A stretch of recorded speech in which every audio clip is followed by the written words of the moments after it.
The No Nonsense Roundtable, a weekly radio show and podcast where host Dom Genova interviews guests from all walks of life, all with amazing stories to tell.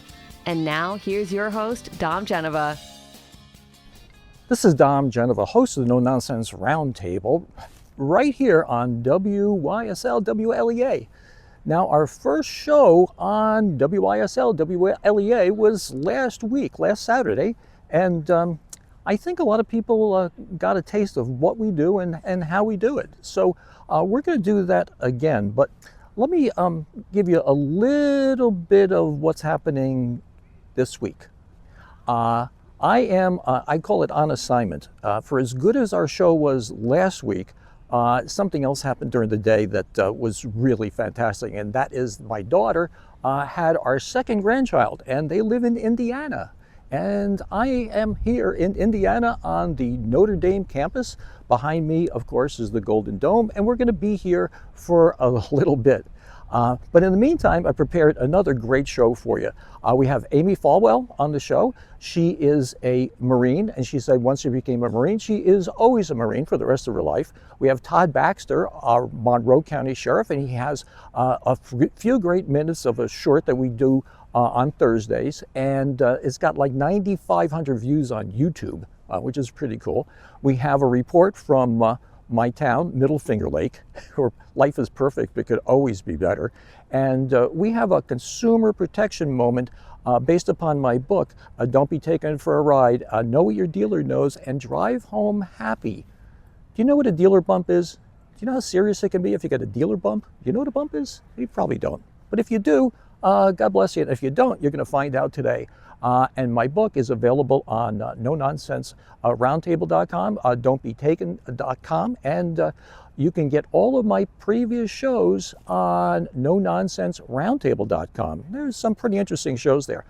So without any further ado, here is our show for, our second show. I hope you enjoy, and I'll be back soon.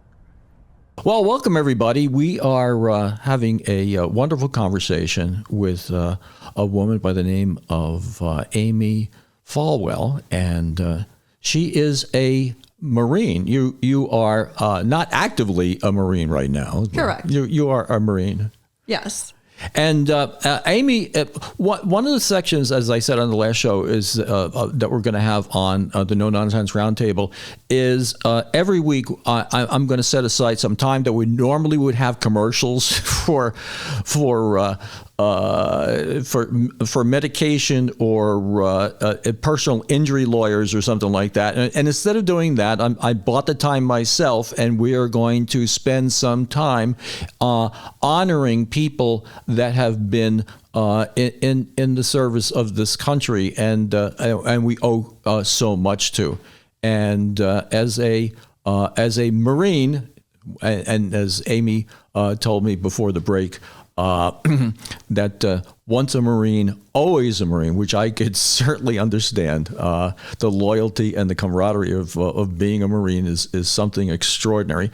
But Amy is going to help me over the time to go and find people that should have a light shown on them because of what they've done, or the organization that they're a part of. And I just ask Amy, I need to know what I can do to help tell the story of the people that help protect us and keep this country free. And if I can do a little bit of that, I can give you a voice for that. That's what we're here for. So with that, the question I always ask people at the beginning of the show is a little silly question, but what did you want to do when you were 10 years old? Oh, gosh. I wanted to be a lot of things. I think marine biology, a lawyer, a child advocate. Those are the top three that come to mind. And then I quickly realized I couldn't swim very deep. But I could argue very well, as my mother used to tell me. So being a lawyer was in my track. And nobody knows what a child advocate is. But then, as I got into high school, none of those kind of seemed interesting. So So I was given Amy's name by Nick Stefanovic, who is what's his formal title? Do you know who it is? He's the director of the Veterans Service Agency in Monroe County. And I've had Nick as a guest, I think, twice before. And I asked Nick, I said, if I were to have somebody on the show who could help be an advocate for veterans, who would I ask? And so I called Amy, and that's what Amy is here for. So let's talk first about your career in the military and what that entailed and all the details. Sure. So I was in the Marine Corps from 2005 to 2011. I enlisted right here in Rochester at the downtown office. I served in Camp Lejeune, went to Parris Island. Actually, I was going to MCC first. It was a winter semester, and I remember the recruiter telling me, you should probably kind of like drop out. We have an open spot early. So I had left MCC and had gone in December 5th of that year. Completed boot camp and did not tell my parents that I was leaving. So they just kind of thought I was training and working out. But I was a broke college kid. I was working at Tom Walls and Aeropostale, and the recruiters were at the mall constantly. And, I just signed the dotted line. And so Parris Island was extraordinarily fun, as I call it. It was mentally harder than it was physically tough. Really? For me, at least. And so after that, we get to Parris Island, and after that, we get to Camp Lejeune, and that's where I was stationed. I signed up to be like supply. So my job was working in a warehouse, kind of like counting gear, working on different computers.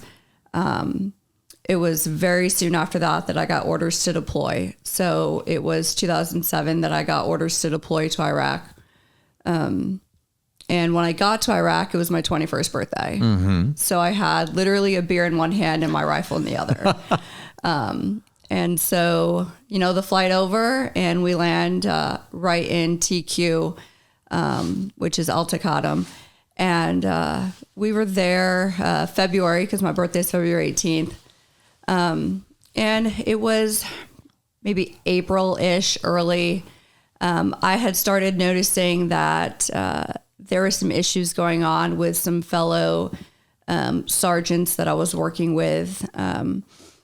Some sexual harassment issues kind of going on within the unit. And so I had approached my first sergeant and had explained what was, going on. And he gave me two choices. He literally looked at me and said, "You have A or B." And I chose B. And so the next morning I went to the flight line and I left. And at that point I was FAP'd out, which means you're attached to a different unit. Mm-hmm. And I was attached to 1st Battalion, 2nd Marines as a Lioness. And at that point in 2007, they were using females within the Army and the Marine Corps, as we call them Lionesses, to attach to male infantry units to kind of bridge that culture gap because they needed females. We obviously know with this war, women in Iraq weren't really talking to the men. They wanted females. And so they used us at various checkpoints.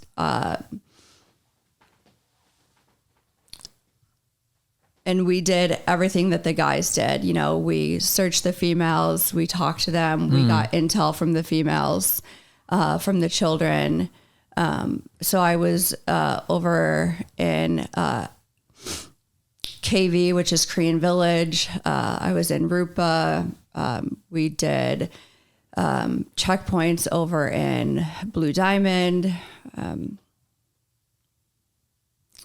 There were some other cities that we did as well. It seems like this might be hard for you to talk about. It gets hard. There's, obviously some things that you don't always talk about, but you just kind of go on about it, and there's some. Yeah. Oh, so let's back up to some stuff that may not be as sensitive right now. So you were saying that when you were going for the training, it was physically hard, but it was mentally hard too. So what made it mentally? What's mentally hard about it? You got your sergeant yelling at you all the time, like the typical thing you see on TV. Yeah, absolutely. Yeah. So I think for us, like in boot camp, we had drill instructors that would take water and soap and they would throw it on the floor, and you'd have to pick up your foot lockers, and they would move the foot lockers while you have soap and water on the floor. So it's like mental games to prepare you. Yeah. We used to call them, pardon my French, but fuck games at 2:00 in the morning. They would change out your rifle locks, and you'd have to figure it out while you're half asleep.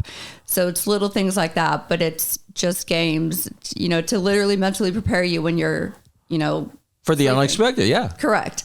Sitting there half asleep, and they take your blankets or your pillows, and they take it off your bed, or they literally take everything out of your foot locker and they throw it all on the floor. So you have to take your rack and your friend's stuff and your other sister stuff, and it's literally just games for no reason. Are they trying to are they trying to intentionally like break you or break the? Of course, That's literally what they're doing.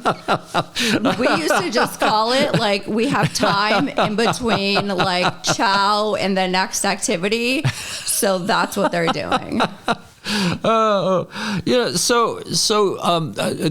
During this training, is it regular 6-week training is it's longer? 13 weeks. 13 weeks training. Is Correct. that different than the other services because it's Yes. the Marines? Yes. So we have the longest training so why is the training longer for a Marine? because we're the best force. Well, a lot of people don't know that Marines were originally, and correct me if I'm wrong, years and years and years ago, we talk about the days of Tripoli. Marines were on the ships to go board other ships, and you fought on the other ship, right? I mean, that's where the quote unquote Marines came from, right? First in, last out. Yeah, first in, last out, and the camaraderie about the Marines. I think that you touched on that before. I mean, that is really an extraordinary thing. I mean, you're bonding, and once a Marine, always a Marine, and you go through a lot of stuff, and you think about all the battles that were fought by the Marines in the Second World War. They kept us as a free country. You have to thank Marines now, but wars have changed over the years too. I mean the object of World War II was very clear, and it was a existential threat to the United States. And some of these wars now, I mean, give me your spin on this stuff. I mean, Iraq, Afghanistan. I mean, you joined in, you said 2005. I joined in 2005, So deployed in 2007. So what compelled you to, was it that you saw as a path for your life, or was it a patriotism thing where you wanted to serve the country, or a little both, or Neither. what motivated you? I graduated in 2004 from Hilton, and was living with my then boyfriend, working 2 jobs and going to MCC. I was literally broke. Mm-hmm. And the recruiter had a booth across from my job, and I signed the dotted line. Like, he was like, hey, do you want free college? Do you want to travel? Do you want like free housing? So it was just those things that at that point looked good for me, because I was going nowhere fast where I was. Mm-hmm. That's why. It was, as bad as it sounds, it wasn't at that time like, oh, I want to serve because of XYZ. Yeah. Like, I was the naive child from a little small town. Mm-hmm. So I had no idea what I was getting myself into. You hear a lot of stories. I think it might have been Nick who said, well, 2001 happened or whatever, and that motivated him. It motivated a lot of people to join the military, and for a very good reason. Yeah, I mean, the terrorist attacks, I was a freshman in high school. Mm-hmm. So yes, of course I remember them. I remember exactly where I was, what I was doing. And I still tell my kids, about that. But that wasn't a defining moment for me to join. So let's talk about Iraq a little bit. So was there any good part of being in Iraq? In Iraq, did you learn something you wouldn't have learned someplace else? Or? Absolutely. So I can specifically remember we were attached on one convoy, if you will, and we went to a Kurdish refugee camp. And I remember sitting with a family, and we were drinking chai with them, and I had asked the mom and the daughter, and I said, why haven't you guys left? And they told me, like, this is home. Like, this is what we know. And so you become to be humble, and it taught me, like, this is life outside of Rochester and outside of Hilton. There's a huge world, and people really don't realize how beautiful of a country it really is. So sure, you see the little huts, but you see massive landscapes and beautiful castles and the bluest of water. And as heartache as it is, and as of tough as it is, Iraq and that deployment made me the person I am today. The experiences that I went through has created the job that I ended up going into and the career that I chose.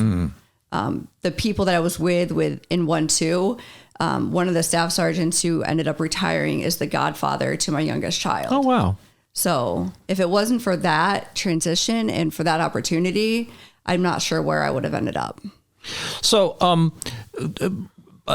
maybe I'm throwing you a hardball here, but give me a little bit of what you think about this with Afghanistan. I mean, I think people all told look at that and they go, "Oh my God, it was just horrible." Are you talking about the pullout? Yeah. It was absolutely horrific. What happened could have happened much better, and we now have innocent lives that were taken. In fact, I used to have a whole sign on the back of my truck that had their names on the back of it because it's terrible. I held a vigil in Brighton a year to the anniversary because that pullout should never have happened the way it did.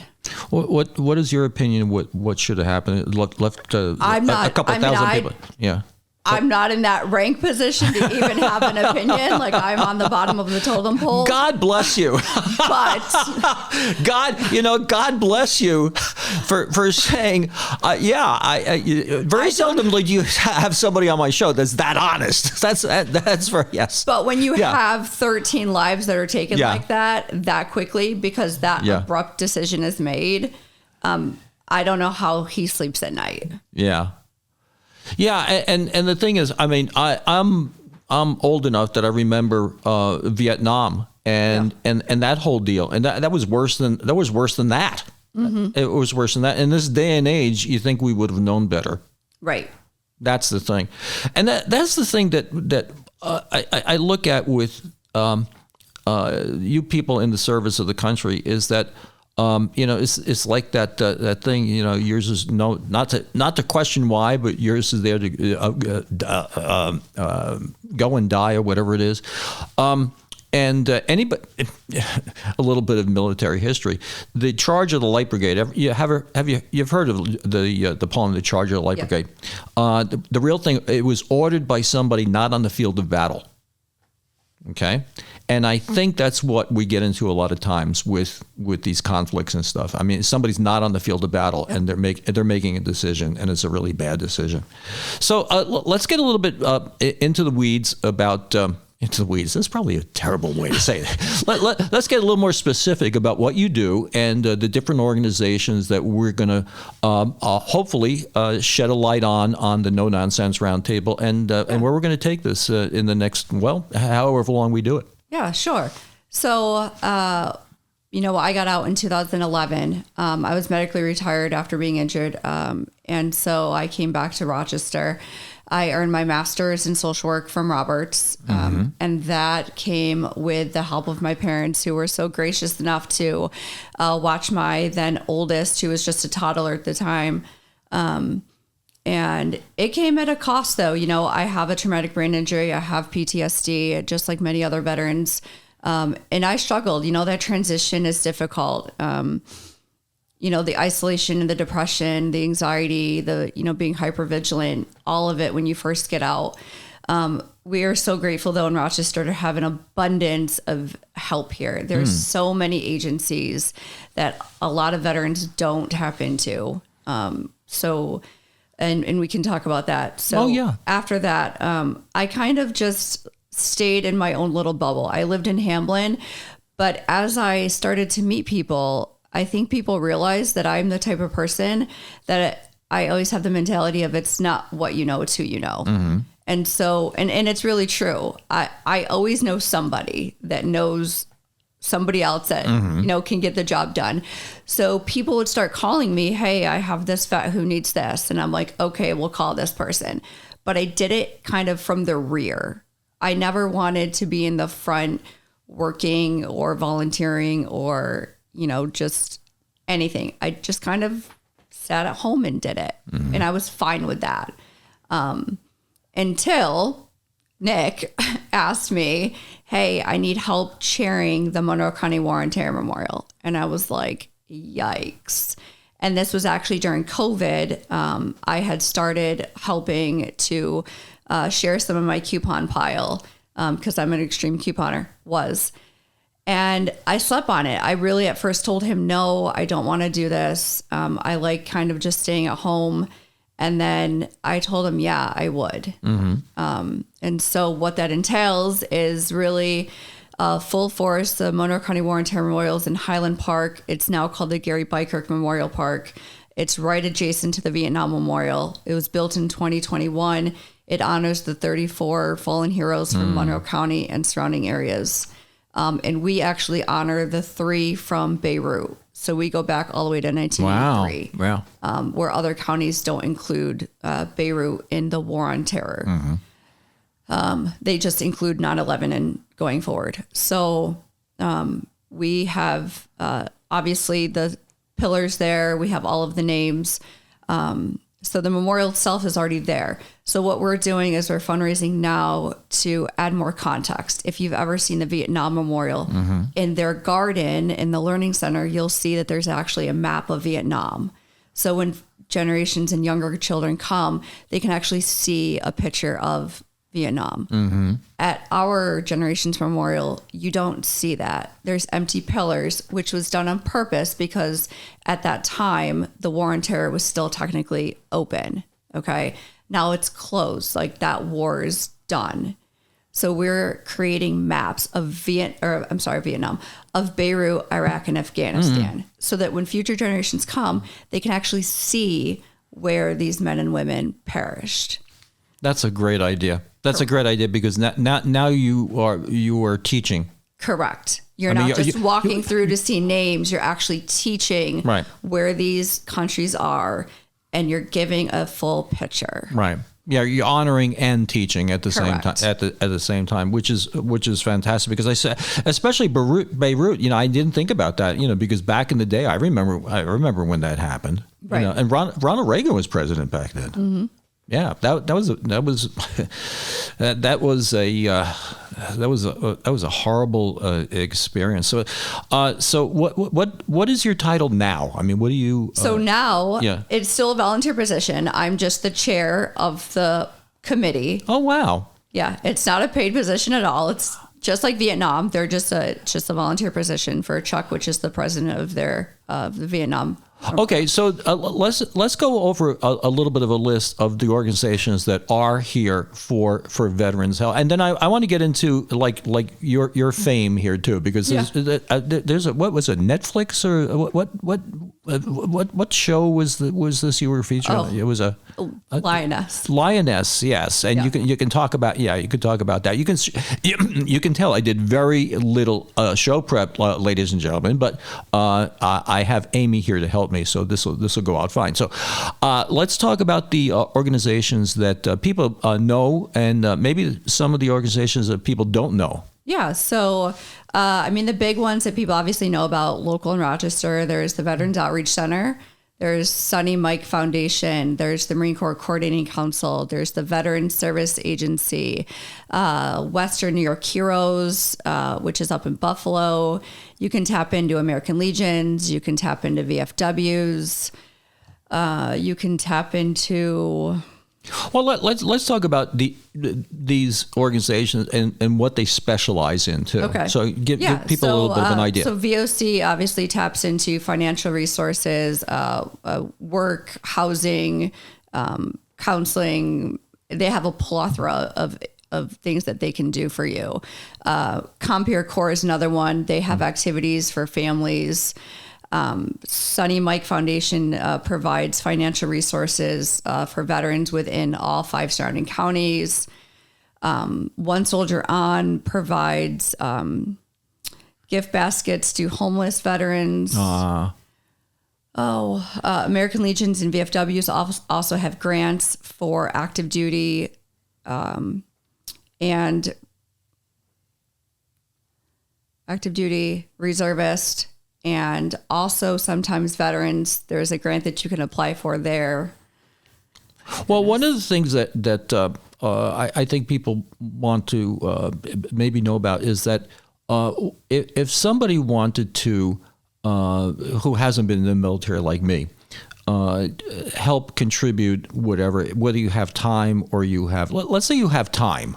You don't have money, you have time. Time is amazing. I tell people that all the time. Yeah, let's say, my father was very involved with charitable stuff years ago, and he didn't have any money, but he had time. Okay, so let's talk about time and or money. If somebody had time and wanted to help veterans, what would you suggest they do?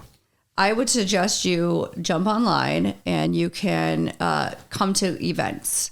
Like for me personally, I know my committee always needs help at events. So you can give your time at helping at events. You can give your time helping at cleanups. Okay. For example, Vietnam Veterans Memorial, October 25th. We go down there to the memorial itself and we take 4 hours and we spend the morning cleaning up the memorial. So that is time giving a good cause, just spending it with them, cleaning up the site of the memorial. Yeah, go on. What other things can you do if you don't have money but you have time? Tomorrow, we are at the Garlic Fest and we're at the Ontario Beach. We have 2 events. That's time. Mm-hmm. Just spreading the awareness that the memorial itself actually exists. So the Veterans Day Parade, it's November 8th. That's time. Come out, march with us, walk with us, spread the awareness that the memorial is actually there, and give your time. And if you happen to have money... If you happen to have money, then you can always make a donation or you can buy merchandise because all of that just goes back into our fundraising goals to get these maps done. And where can you find this merchandise? On our website. And what's your website? It's wotmemorial.com. wotmemorial.com. Yes. So let's do a little bit of Amy promotion here because you've been written up by different publications. I saw something in the New York Post about you, and look at you. You don't want to talk about this. Too shy. You don't want to promote yourself. I got that. I got that. So let's change this. Let's change to something else that is a question that I have from this stuff now too. Now, one of the issues or one of the areas I'd like to talk about is our veterans and what they need now, like psychologically now, as opposed to years ago. Years ago, when men and women would come back from service in prior wars, you're talking about World War II and Korean War and Vietnam War. There was virtually no support for them, right, psychologically. Right, people didn't understand that. I mean, what was it? Patton slapped one of his soldiers because he thought he was a coward, and he just had it's just this traumatic psychological problem. But Is it getting any better? Talk to me about that. Talk to me about the VA, because there's a lot of questions about the VA. The VA is great. The VA is terrible. I mean, give me some of your ideas about these things. I can say that when I was active duty, as Marines, we're always told like you're weak if you go to medical. Definitely don't seek any kind of mental health. It's a sign of weakness. So I specifically remember not doing that. You didn't seek the treatment. And my oldest son's dad had significant PTSD when he and I were together back in like the 06-07 timeframe. He had done 2 prior deployments before I did. And I mean, his PTSD was so bad that I would wake up and he would be, on top of me, strangling me. Ooh. And when it got so bad, I had to leave because my command actually just gave me an ultimatum. Mm-hmm. You either leave or we're going to give you an NJP, which is you get in trouble in the military. What's an NJ? What does that stand for? It's like a code of military justice. So you get kind of written up in the civilian world. What do the letters stand for, dude? It doesn't make much difference. Go ahead. And so now they've actually they've made strides in the military from what I'm seeing from, other friends and just in the news, to where they have like mental health days. You can kind of give a card, and they're encouraging younger Marines and troops to seek that treatment and to seek out medical. For me personally, I've never had any issues with the VA here. Anytime I need to go, I get seen. I see the doctors. I see the therapist. The vet center here is fantastic. I think the Marine Corps specifically has been the last branch to kind of make those moves. I think in the news, maybe the Air Force and Army have been the first branches of service to make the changes, and then Army, Navy, and then the Marine Corps. And that's pretty typical. Marines kind of make the last changes. But it's good. You can't have anybody that's having bad mental health days and struggling if you want the mission done. Yeah, I can see that, because you don't want them burying it. Correct. And then that's literally catch-22. You had to admit that catch-22 was that in Joseph Heller's book, if you were mentally ill and you admitted it, that showed that you weren't mentally ill. I mean, and so it was something. It was no win to it, and that's sort of what you're talking about, is that you wouldn't come and ask help, because by asking help means that you're weak, which means you're not fully engaged and prepared. Is that pretty much it? Yeah, absolutely. And not only that, but I still can remember too, there was days where we would do nothing all day because there was no work, but we'd have to sit there all day. And, we used to kind of call it, they're kind of making you sit there just to be bored, just to be on the clock. But that kind of also drains the morale. And then that kind of just makes everybody kind of get in that funky mood and that just no motivation mood. And when you have units and higher ups that kind of force that, then it drags everybody else down. And when you do that repetitively, you get a whole unit that has nothing. No motivation, yeah. Correct. And constantly amongst everybody, what else do you expect? Your whole mental health is going to deteriorate. And then when you already get, different cultures and different attitudes behind the rank, it just creates a hostile environment. Yeah, it's like collectively being in jail together, and one big confined, whether you're outside or inside, you can't go anywhere. Right. You're among the same people with the same, nobody's bringing in pinball machines for you to play. I mean, I got it. Yeah. So like I said, I can't speak for other branches, but I can, attest for the new Sergeant Major of the Marine Corps, Sergeant Major Ruiz, is absolutely phenomenal. He's really promoting, Marine Corps wealth and, getting our Marines out there and getting them to seek treatment and not be afraid of that. So So talk to me about the difference between Iraq and Iran. I mean, just physically, what the mission was between. Now, Iraq, we took over Iraq, and because of Kuwait and whatever, and that's substantially different than Afghanistan, right? I mean, Afghanistan was more of a terrorist a problem. Am I right with this? I can't speak anything of Afghanistan because I know nothing about it. I mean, I wasn't there, didn't deploy. Well, in Iraq, were you, Afghanistan, one of the big things obviously was IEDs. Were you afraid of those Absolutely. in Iraq too? I mean, 100%. Every time we went on a convoy, I mean, we had, the MPs ahead of us and the MREPs ahead of us to make sure that we didn't hit them. So yeah, there was absolutely IEDs everywhere. And what was the strategy with that? I mean, you have somebody going forward. How are they trying to determine if there's IEDs we would have intel before we went, onto the convoy about where they would be, or, if they're on, the right side, left side.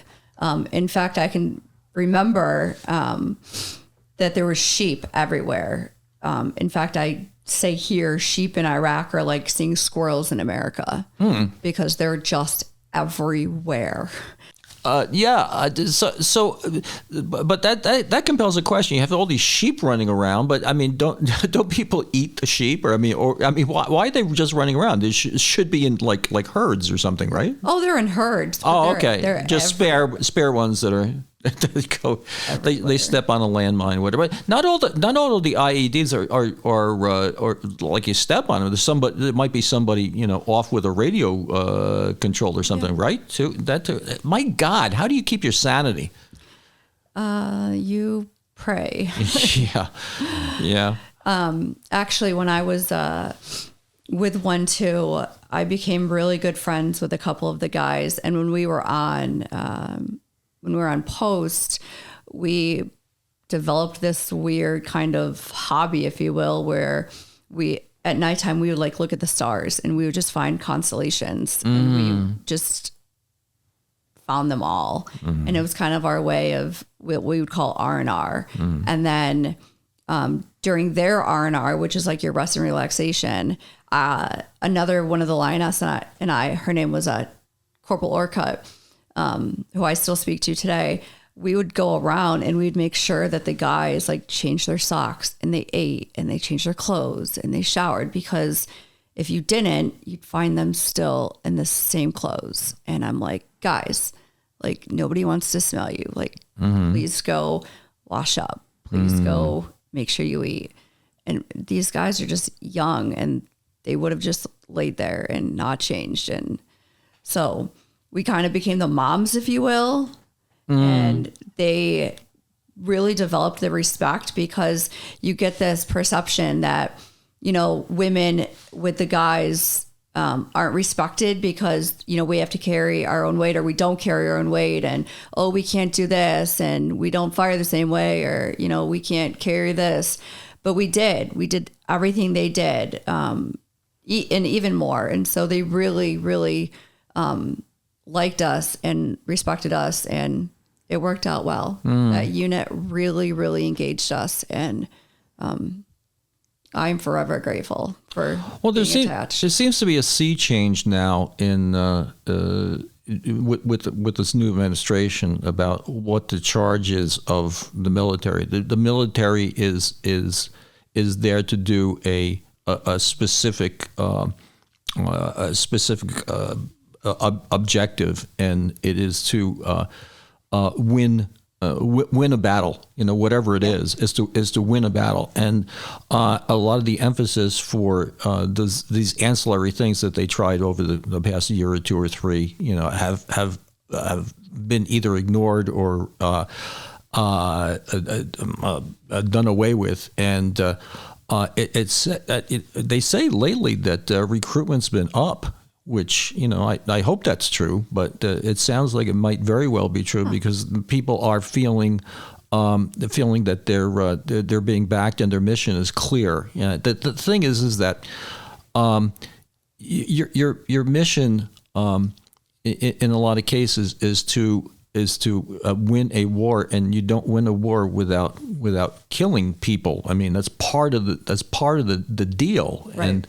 And you certainly don't you don't protect your people if you do a withdrawal like happened in Afghanistan. And now it seems that as things have changed, things at least from my very uninformed opinion, it looks like things are changing back to the way things used to be. And with the added thought that now at least people recognize that when you come back from something like you've been through, it's not easy on you, and you carry that for the rest of your life.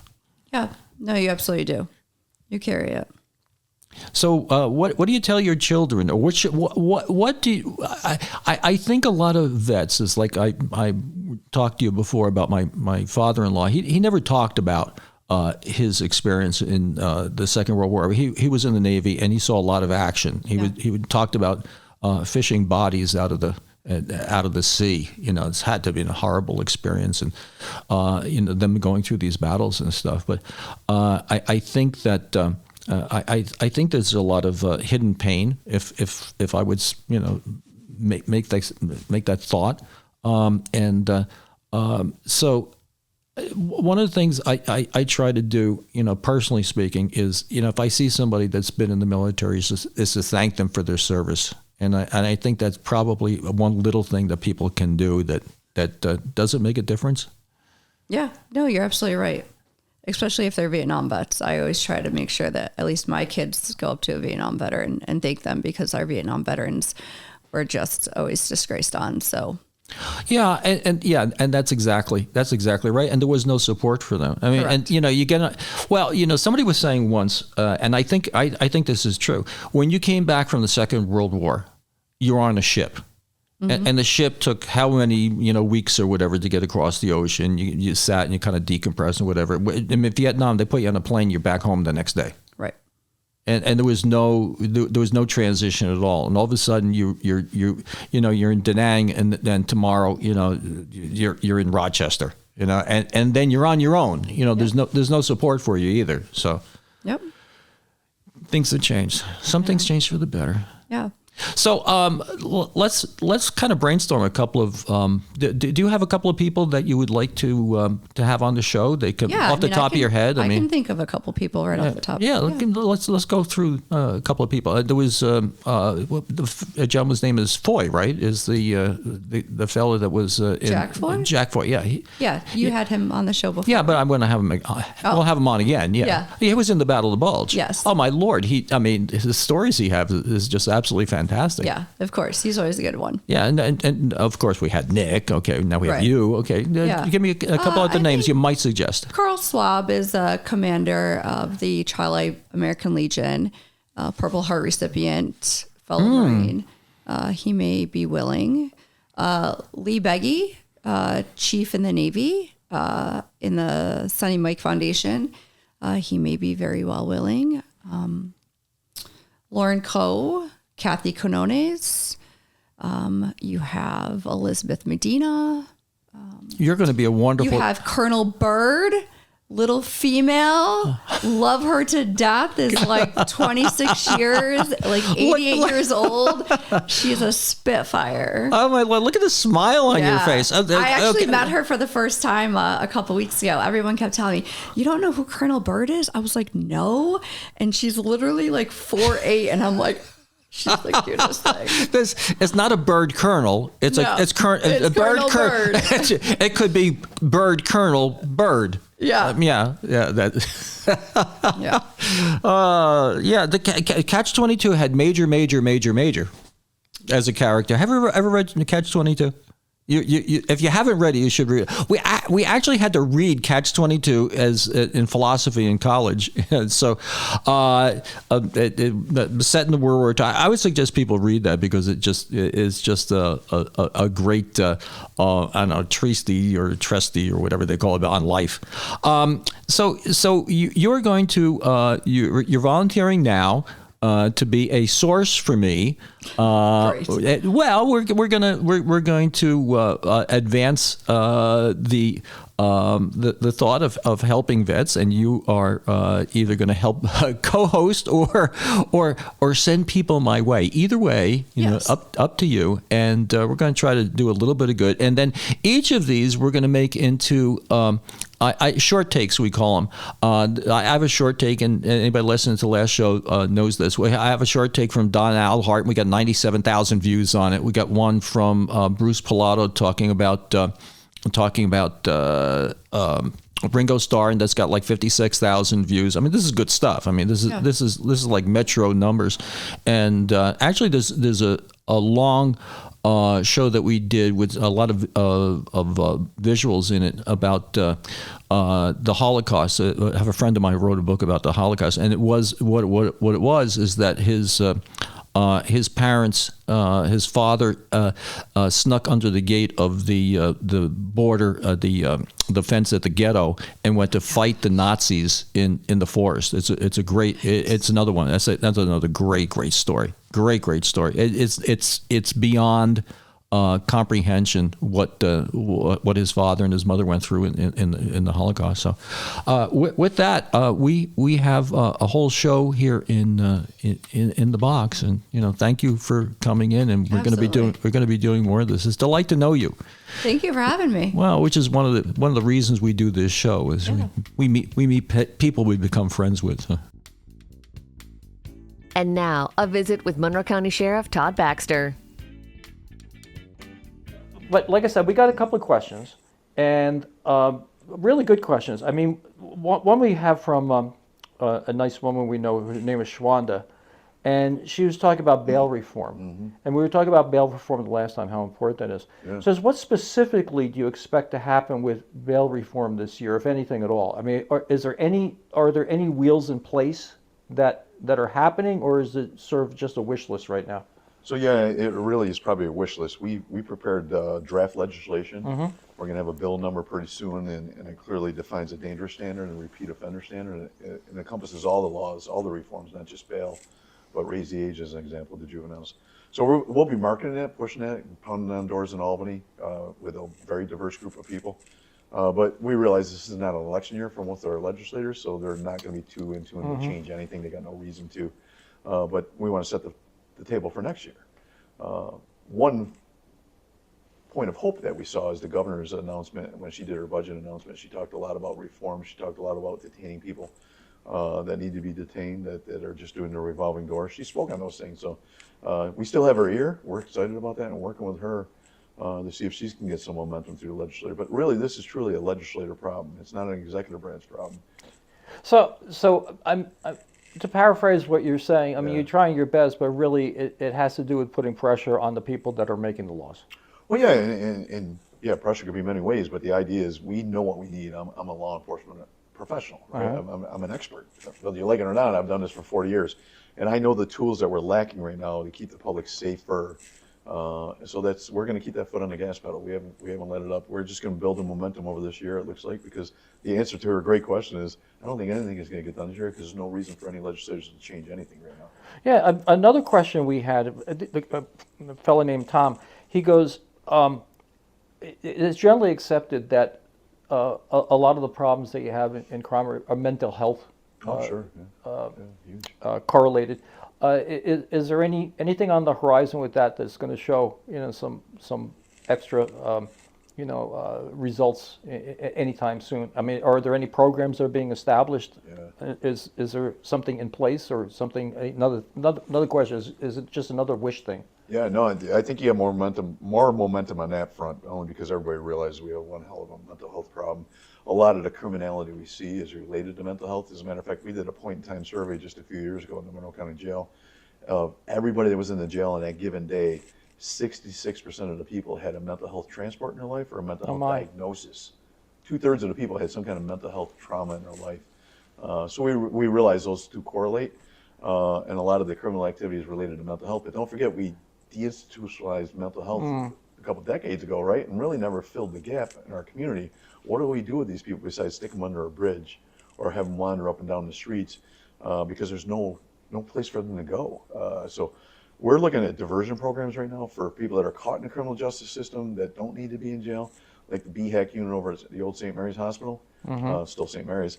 But that's the behavioral health center that we can actually bring people and put them behind doors, maybe not a jail door, but put them behind doors and have professional mental health people treating them as opposed to putting them in Monroe County Jail. And we do mental health treatment in the jail, but sometimes that's not the right place for everybody that's doing criminal activity.